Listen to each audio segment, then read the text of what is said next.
Thank you and good morning. It's a pleasure and honor to be speaking here at the World Knowledge Forum. The slides are slightly old, especially on the right side. Currently, India's GDP is around $4.2 trillion. Per capita income is $3,000, $3,100. Market capitalization of NSE listed companies is around $5 trillion. Outstanding bank credit is around $2 trillion. Market cap to GDP ratio is around 120%. And number of listed companies around 2,800. If you see the market capitalization to GDP ratio in India and South Korea is almost the same, 120%. And the bank credit as a percentage of GDP in India is around 50% or slightly less. Compared to that, China has almost 4 times, that's 400%. So India is a highly deleveraged country, and it's a banking system which is very robust. In a way, India is poised to become the 3rd largest economy. This year it became the 4th largest economy, surpassing Japan.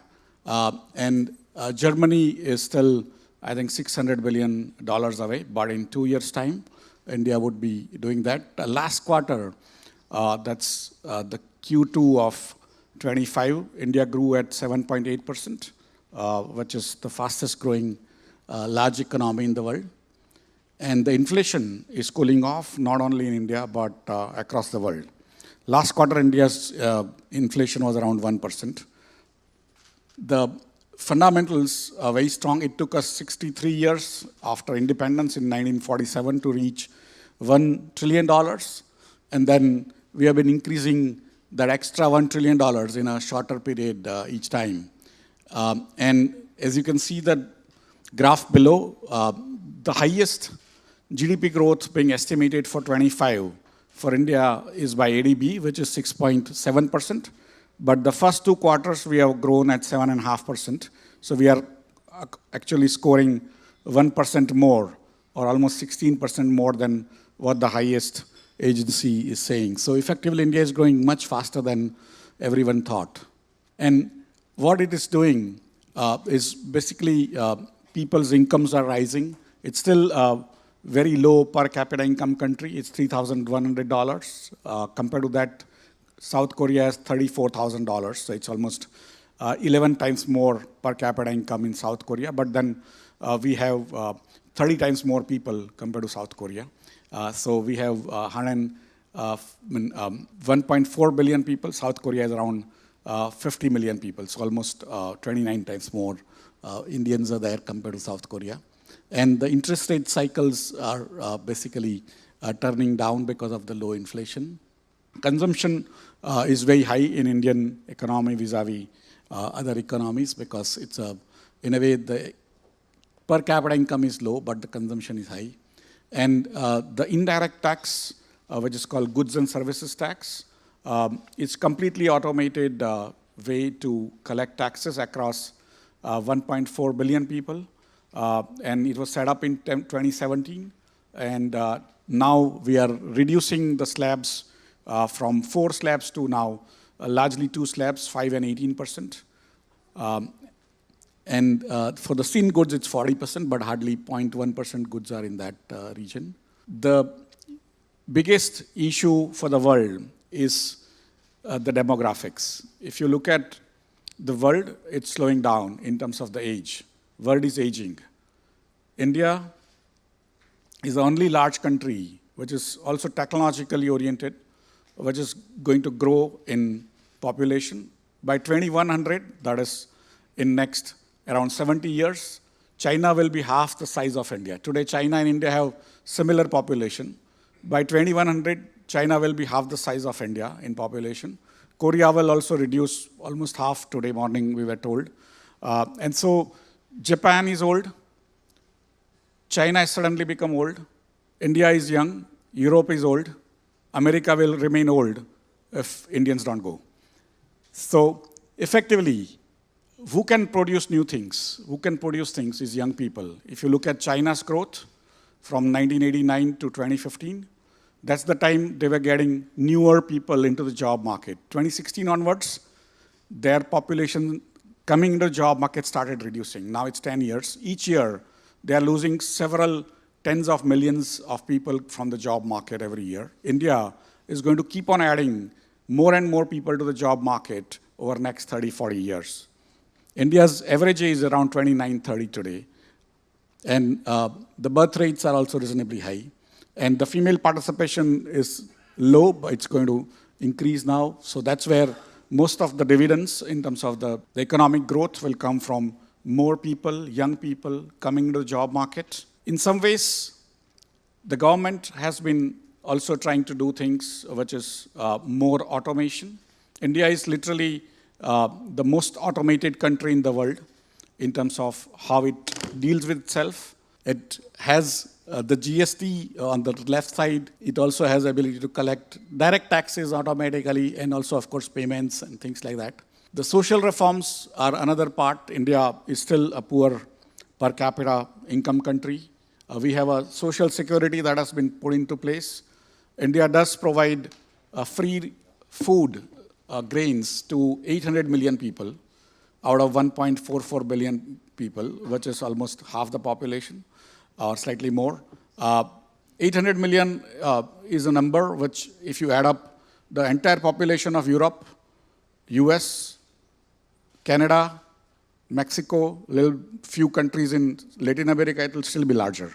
So we basically have become people who are able to feed ourselves, and we don't export too much in terms of food grains, but we did export around $44 billion of food grain last year. On the map, if you see, India looks very small because it is at the equator, and the way the maps are prepared, the ones which are outside on the top or bottom, they look large. The ones in the middle look very small. That's why India looks small, but it has the largest amount of fertile land in the world. And NSE was India's first public digital infrastructure. It was the first automated thing in 1994 when it started, which allowed all Indians from across the country to trade on screen using satellite telecommunications. And today, it is the largest stock exchange in many ways in the world. On a good day, we get 20 billion orders in 6 hours, which is almost 50% of all orders in the world. Add up all exchanges, New York, NASDAQ, Chicago, London, Korea, wherever, we are 50% of all orders in the world many times. We do, on a good day in 6 hours, 300 million trades, which is another 50% of all trades in the world on most days. So there is nothing even similar. Why? Is because we have too many people. India, I mean, the NSE has now, we are a unique ID market. Most markets other than India and China do not know who is trading on them. It's the brokers who know, but not the exchanges. In India, we know who is trading on us. I have 230 million accounts, which is almost 5.5 times South Korea's population. And the unique investors are around 120 million, which is 2.5 times South Korea's population. So if I were a country as an exchange, I would be, I think, 11th largest country in the world. And 99.85% of India's zip codes or PIN codes are covered by NSE investors. We are up in the north in Himalayas at 7,000 meters on top. And we are near Indonesia in Andaman Nicobar, where India's islands are there. And so we have investors across the length and breadth of India. We have 17,000 servers, which allow brokers to trade. They're sitting next to our terminals. We have 30 petabytes of data. We do provide response time in nanoseconds. Some of you who are technologically oriented. 1 second has 1,000 milliseconds, 1 million microseconds, and 10 raised to 9 nanoseconds. So now in some of our markets, we provide response time in nanoseconds. That is 1 by 10 raised to 9. And we have 2,000 racks for the stock brokers and HFT players to put their orders next to us. 1 in 4 households now in India trade through NSE. And in last 11 years, the market capitalization has grown up 7.5 times. the number of investors has gone up 7.5 times. And the age of people who invest in Indian stock market has been coming down. Today, almost 69% people who invest in stock markets are now less than 40 years. Almost 31% people are more than 40 years. And 25% are women. So a lot of women participation in stock markets. In terms of the market capitalization and direct and indirect holdings, almost $1 trillion is now owned by individuals directly or through the mutual funds route. And that is almost similar to what's happening in South Korea. And 50% of India's stock markets are owned by what we call promoters. And the remaining are owned almost 20% by mutual funds along with the retail investors, and then a little bit by government and banks and insurance companies. And the foreigners own around 16 to 17% of Indian markets. The last 5 years alone, the Indian population, Indian retail investors have made $710 billion out of the investments they have made over these years. NSE has raised not only equities. Last year, it was the largest equity raising exchange in the world with $19.5 billion, 260 IPOs, out of which 60 main board IPOs, 210 small board IPOs. We have 2,800 plus entities listed, but last year alone we raised $221 billion in form of equities, bonds, hybrids, REITs, InvITs, and many other instruments. In the last 30 years since NSE started, India has a long history of stock markets. The first stock exchange was set up in 1875. And then Japanese Stock Exchange, Tokyo, was set up in 1876. So this is the oldest exchange framework in the world, in Asia. But NSE was set up 30 years back, and since then, India's market capitalization has grown 125 times in Indian rupee terms. And we have dedicated platform for small companies. And we firmly believe that over 30 years, last 30 years, we have ensured that India grows in raising capital and creating jobs using NSE. And next 50 years, when India is going to grow, become one of the largest economies in the world, it will grow on the back of NSE. NSE is also the frontline regulator, unlike most exchanges in the world. We regulate the companies and we regulate the stockbrokers. We don't regulate the investors, but we do have the powers of state. So we are a private sector entity, but we are also a state in a limited sense that we have powers to create regulations, to fine them, to punish, to make them behave, the brokers and the companies. In terms of technology, as I said, we have 220,000 terminals, 17,000 plus servers, 1 billion mobile phones trading on us, 2,000 plus full rack equivalence servers, and 20 billion peak order messages. If you look at how India has performed on the top, the Nifty 50 is our flagship index. Over 20 years CAGR basis, it's given 12.3% returns in Indian rupee terms. And if you see the S&P 500, which is somewhere in the middle, it has given 8.7% returns on 20-year CAGR. But if you look at dollar terms, the Nifty and S&P 500 have given the same returns. Look at it other way around. The China, in 20 years' time, has given close to zero returns. In 30 years, they've given close to zero returns. In India, why it happens is that we provide tremendous protection for outside investors. Normally, there is a fight between insiders and outsiders. Insiders have more power, more information. And the countries which take care of the outsiders will have more investors' confidence, and that's where India is getting more and more investors coming from across the world to invest in Indian markets, but also a lot of Indians have started investing $20, $10 a month, and that's where 118 million people investing $10, $20, $30 a month is making into a large market, and it's going to remain because, like South Korea, India also saves almost 30% of its GDP. I think South Korea's numbers are 33%, India's numbers are 32%.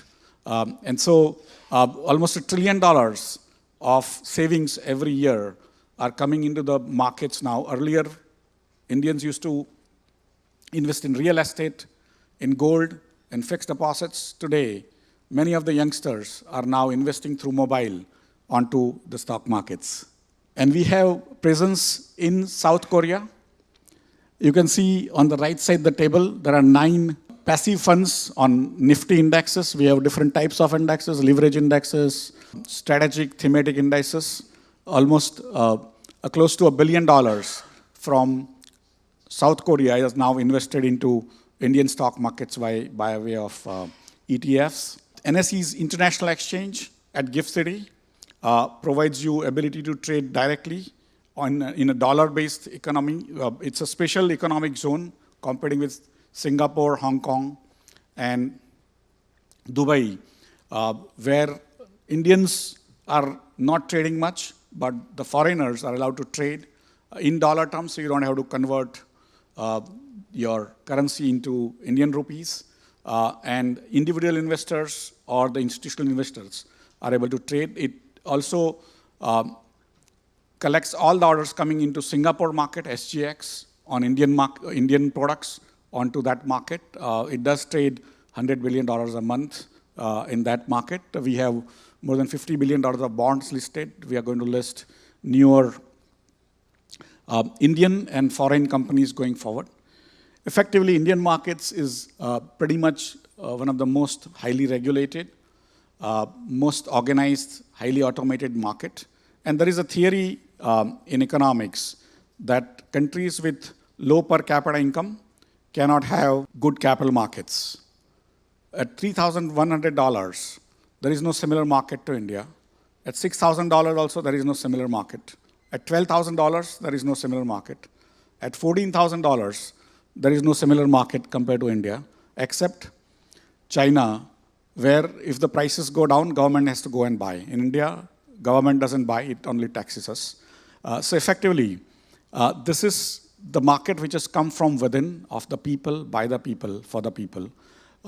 And how India is going to matter is because of 4 reasons going forward. One is the demographics. As I told you, India is around 28, 29 average age. It's going to remain young. And the young people are going to come into the job markets. They're going to produce more. The second part is technology. The technology is the only thing that changes the world. And technology comes in waves. And waves are now becoming faster. So what used to happen in terms of the wealth creation earlier was slow. In future, the wealth creation is going to happen even faster. Last 30 years have been very fast compared to last 300 years. And last 300 years have been very fast compared to last 30,000 years. So my hypothesis is that using newer technologies on AI, biotech, healthcare, robotics, 3D printing, and many other newer areas, the world is going to create more wealth in the next 50 years than that was created in the last 10,000 years. And who will learn those newer technologies is the young people. Which country has young people who are technology-oriented? That is India. And that's where 17% of world population in India, with 20% of world's young population, is going to create 25 to 30% of new wealth of the world over the next 50 years. And that is why the demographics and technology. The third part is demand. The old people don't require much. Because, in a way, at my age, I don't require the new phone because it's going to be complex. So I don't buy a new iPhone, probably iPhone, whatever, 7, 8 has been working for me well. But the young people want new phones, new clothes, new things, and that's where India has demand. So India doesn't have only demographics and technology, but it also has demand. And it's going to remain there. So most of the companies of South Korea, like LG, Samsung, Hyundai, all of them are among the largest players in Indian markets, but they are coming to India not only for its workforce, not only for its technological workforce, but also for the consumption growth that is going to be there going forward. And the last part is infrastructure. India was not good earlier in infrastructure. Now it's it's creating the infrastructure at breakneck speed. We are building roads, bullet trains, ports, airports, electricity, solar. Last week, one single company, Reliance, announced 575 gigawatts of solar framework to be built in next 10 years, and so on and so forth. So India is building itself at a breakneck speed. And in terms of the technology orientation, now out of 1.45 billion people, more phones are there compared to the number of people. And they're getting 2 GBs download per day at less than $1.50 a month. And so all of us are watching movies, and when we are not watching movies, we are transacting. Last month, we did 20 billion transactions on mobile, which was 50% of all the transactions on mobile in the world, and so on and so forth. Effectively, we are the technology center of the world, and many times people say that you're not good at AI because China and America are in the race. But I always ask that we did not even develop the computer chips. We did not develop the computer languages or operating systems. But we are the largest users, or we are helping world use the computers in the best way. And we are now the services capital of the world. The largest companies in the world in AI, like Google, Microsoft, everyone are doing their AI work out of India. But a Goldman Sachs is doing all their business back office, including derivatives pricing, out of their 100,000 people sitting in Bangalore. Or Fidelity, which has no business in India, has another 100,000 people sitting in Hyderabad, Bangalore. And Microsoft has probably 20, 30,000. IBM has more people in India than they have in US.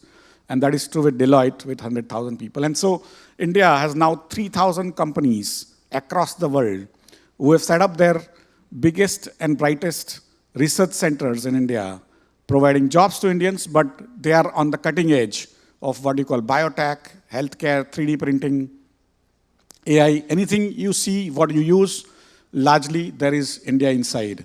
And when I speak in US, I say that most of your services come from us, sitting in India. We don't have to be there in US. And sitting in India, we'll provide you more services except cutting your hair.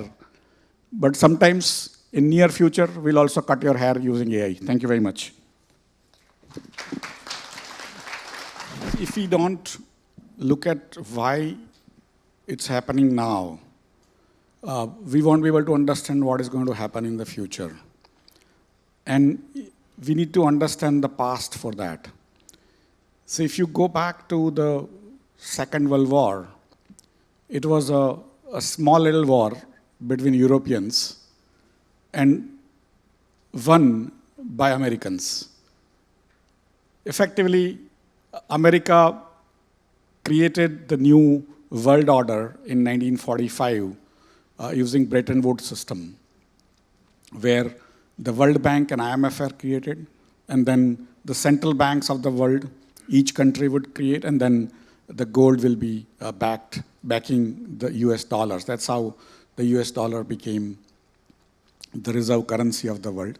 And they, of course, created United Nations and WHO, and everything started with WTO, and what have you. And it was a rich country, allowing other countries to use their money, use their military power, especially their friends, to go and attack others, but also create what they call rule-based framework, which was basically rules made by them, but ultimately it was still a very stable framework. And then there were two, what we call bipolar situation. One is USSR, other was American system. The capitalist versus communist broadly. And then in 1988, the Berlin Wall fell, and then US became the single polarity. So last 35 years, they've been single polarity, and they have also created huge imbalances within because they are giving a lot of social security, other things where their balance sheets have now become unsustainable as a government. Put together, now, after 80 years, of ruling the world, suddenly US is feeling poor. And till the time they were feeling rich, they were allowing other people to make regulations. They were pretending that they are following the regulations. But whenever they didn't feel like, they will attack Iraq and everyone will have to follow. They will attack somebody else and everyone will have to follow. And today they are feeling poor and they are now receding from the world. They are asking the world that if I give you X, even their staunchest allies, their friends, EU, European Union, or South Korea, or Japan, they're asking if I give you access to my market, what will you give me back? It's a shock to the world. Saying it was your solemn duty to help us, and suddenly you are now asking us back. And so that is a shock. We all need to come out of that. But the country which was going out and fighting wars at a moment's notice by sending troops, spending trillions of dollars, is now not sending troops. It's not going to send troops to nobody. It's feeling poor. And it's receding. For me, all the things starting with EU, United Nations, EU, whatever, is going to now, all the multilateral arrangements are going to go down. IMF, World Bank, WTO. It's now going to be bilateral. And it's going to be transactional. If it is not Mr. Trump, it would have been somebody else, because the America's fiscal has now become unsustainable. $35 trillion of debt, every year adding 2-3 more trillions of debt, and continue to roll it over is going to be very difficult for any country, and that is true with Europe too. And those countries are becoming old. When you are young, you are producing so you can keep on borrowing. When you are old, it's not easy to borrow, because how will you repay? How will you produce more? And that is what is going to happen going forward. And that's where Mr. Trump may have a personality which is different, it's very abrupt. But anyone else in US, for me, leaders come out of their circumstances, of their society. And that's how this leader has come about, from the circumstances of his society where middle America has lost jobs for 40 years. They don't know what job to do. They want to bring back jobs, but they don't know what jobs to do. And they can't even do the jobs at the price which is possible in other countries, right? And so it's going to be a lot of adjustment for the world for the time being, but the old world order is over. The volatility in our relationships are going to be very high. And naturally, India was neither part of the communist regimes nor part of the capitalist regimes. India was on its own. And India will remain steadfast on its path to be friends with everyone, trying to be friends with everyone, and whatever can happen. At the same time, the 50% tariff, that is 25% plus 25%, if you look at the headlines, they look 50. But if you look below, like in Korea, it's 15%. But if you look below the headlines, the still part is at 50% or something. So Korea's exports, most of them would also be charged at a higher rate. And India's electronics, now India makes largest number of iPhones and Samsung phones and many other things, which will be at zero tariff in US also. And similarly, many other areas where India is exporting to US are not covered in that 50% tariffs. What is covered is textiles, where India was not exporting too much. It was Bangladesh or China, which was exporting a lot. Marine goods, which are fish and other things, which will be taxed. And few other things, gem and jewelry. But the diamonds are now made at home. Earlier, diamonds were made in mines, but now we can actually produce at home. And so effectively, out of total goods exports, which are not very high of India, India is basically a service exports, and services are not on the table. What is being discussed is only the goods. And why services are not being discussed is because US is surplus in services. The Google and Facebook and Twitter and every other type of service, US doesn't want you to charge them, nor they will charge you. If they charge you, then of course you will start charging back. And then last week you might have seen the EU fined $3.8 billion to Google, and there was a quick reaction saying you can't do that. And so services is where India is good at. Services is what India exports to US in a large way, and that's not on the table. That doesn't mean it may not come on table tomorrow. But broadly, currently the way it is looking out, the headlines if you see, India is tariff very high.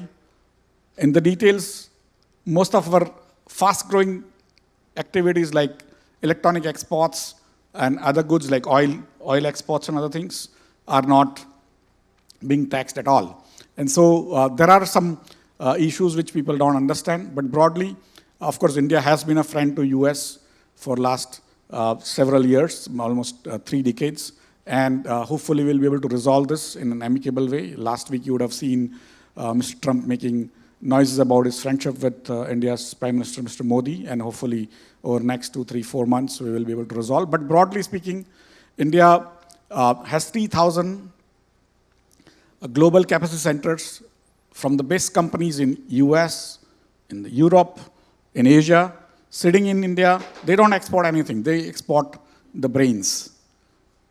And there is no tax there. And what you can stop or tariff is goods, not your brain waves and your ideas. And what India is good at is giving you those, right? And so overall, India is going to grow much faster. It has grown even in last quarter with all the uncertainties at 7.8%. Before that, when Mr. Trump took over, also it grew at 7.5%. So effectively, India is going very fast on the back of technology, its demographics, demand, infrastructure, and it will continue to grow fast. And of course, it will have friends like Korea with it, but it's now mending ways, making more deeper relationship with other countries who are also working with India. There are fundamentals about money and assets. Assets are one which produces something else. And money is a store of value. If you look at it that way, there have been instances in the world's history where people have issued their own money. The banks have issued their own money. In 1850s, in US, most banks used to issue their own currency notes, which were bearer notes. And what is called stable coin today were those that behind something, they were issuing those notes. And they started issuing 10 times more, 20 times more. And when finally they broke, the new Fed was created, saying that only the sovereign will issue the currency and not individuals, because individuals actually can issue more currency than actually is with them. So stable coin, finally, the end of that is that when you try to actually go with the USD or won, that guy will not be there because it is decentralized. That person will also be decentralized. He will be also virtual. You will not be able to go after him. He would have gone into Canada or Latin America and staying with your billions. So be very careful. In terms of issuing own currency like Bitcoin and all, what does the blockchain do vis-a-vis centralized framework is it allows you to evade taxes. It's what I call drug dealers' money, right? And so in a way, it reduces the government's ability to collect taxes because you don't know what kind of profits you have made, because you can do transactions, some in Bitcoin or other things, some in real, and actually make losses on the balance sheets, but make profits in Bitcoin. And a lot of people from even traditional companies will do that to siphon off money and all. So it's going to be another tumultuous time. But you look at it the other way around, that in some ways, the reserve currency of the world, US dollars, is now worthless, right? $35 trillion of debt. And so it's going to go down in some ways. And so that elites of that society are now promoting new currencies which are being issued by themselves. It's like individuals, you and me, are now the central banks and creating our own currencies and calling them liberty or freedom and whatever. It's freedom for the person who is issuing. In stocks, what is a stock, right? It's also a token.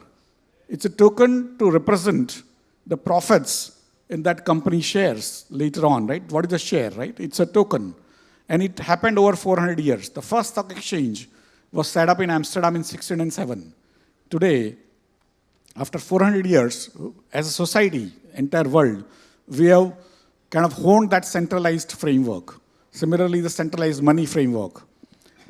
But to change it is also, in a way, the elites of America are passing on to the newer assets which they are issuing themselves and hollowing out their own currency. I don't know, finally, what will be the end game? But as exchanges, we take it as business, we'll continue to trade them. I don't trade because my government doesn't allow me. In Korea, they allow you, so you might be able to trade. But eventually, this is basically everyone issuing their own currency, calling them whatever, and calling that decentralized finance, but effectively, when you go to collect, suppose you create tokens out of, say, real estate, and then everyone starts trading, all of that happens, and later on, when you want to buy, actually visit that square foot which you have bought, or a flat you have bought, there is no flat there. It happened in global financial crisis. The securitization on top of securitization, it's a new wave, which is a faster wave, which will put everyone under bankruptcy very fast. So be very careful till the time this cycle lasts, and you think you are smart, you will get down before the treadmill stops. Hopefully you will, but be very, very careful.